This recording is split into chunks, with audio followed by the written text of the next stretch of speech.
All right, we leave it there and shift our focus to some other developments. At the UNSC emergency meeting, the Qatari Prime Minister has reassured the United Nations Security Council that his country remains committed to mediating a ceasefire in Gaza. Mohammed bin Abdullah Rahman Al-Thani promised that Qatar would continue its humanitarian and diplomatic role without hesitation to help stop the bloodshed. This pledge comes after he had earlier warned of a possible reassessment of Qatar's mediation efforts following Israeli strikes in Doha. Let's in fact listen in to what he said.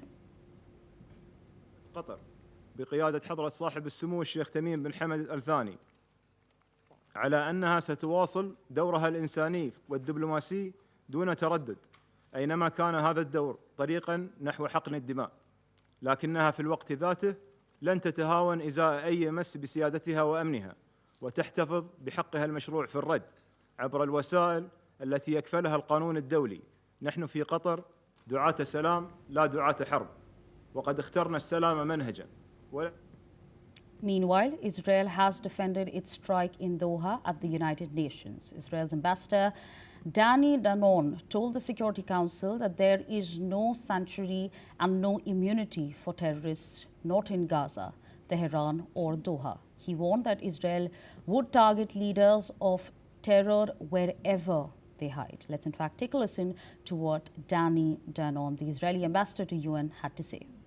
Mr. President, on September 9th, Israel carried out a precise and targeted strike in Doha. The strike targeted Hamas leaders who for years have planned and directed attacks against Israel, many times making these directives from the luxury confines in Doha. These terrorists were the sole target of the operation.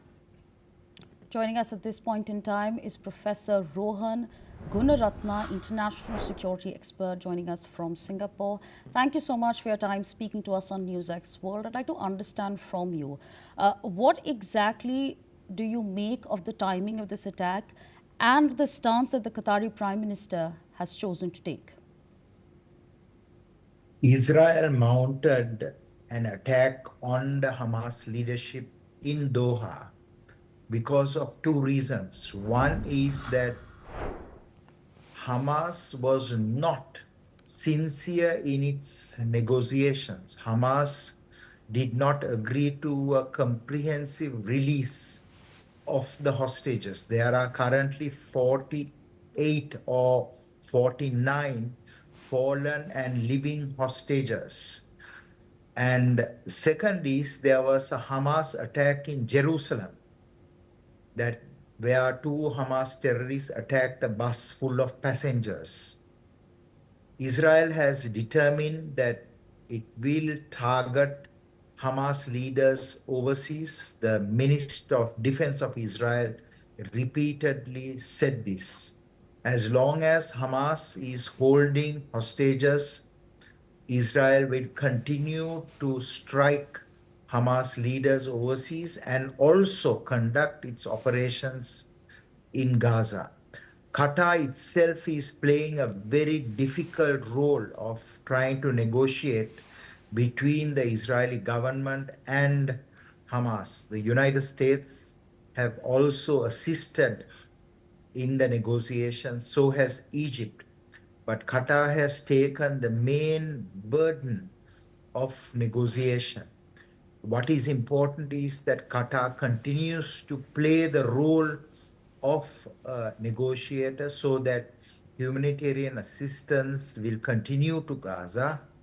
But even more importantly, the hostages are freed, because in this day and age, no one should tolerate any threat group, any government or terrorist group keeping hostages. Of course, the Israeli ambassador very clearly said that Israel will not tolerate sanctuary for Hamas.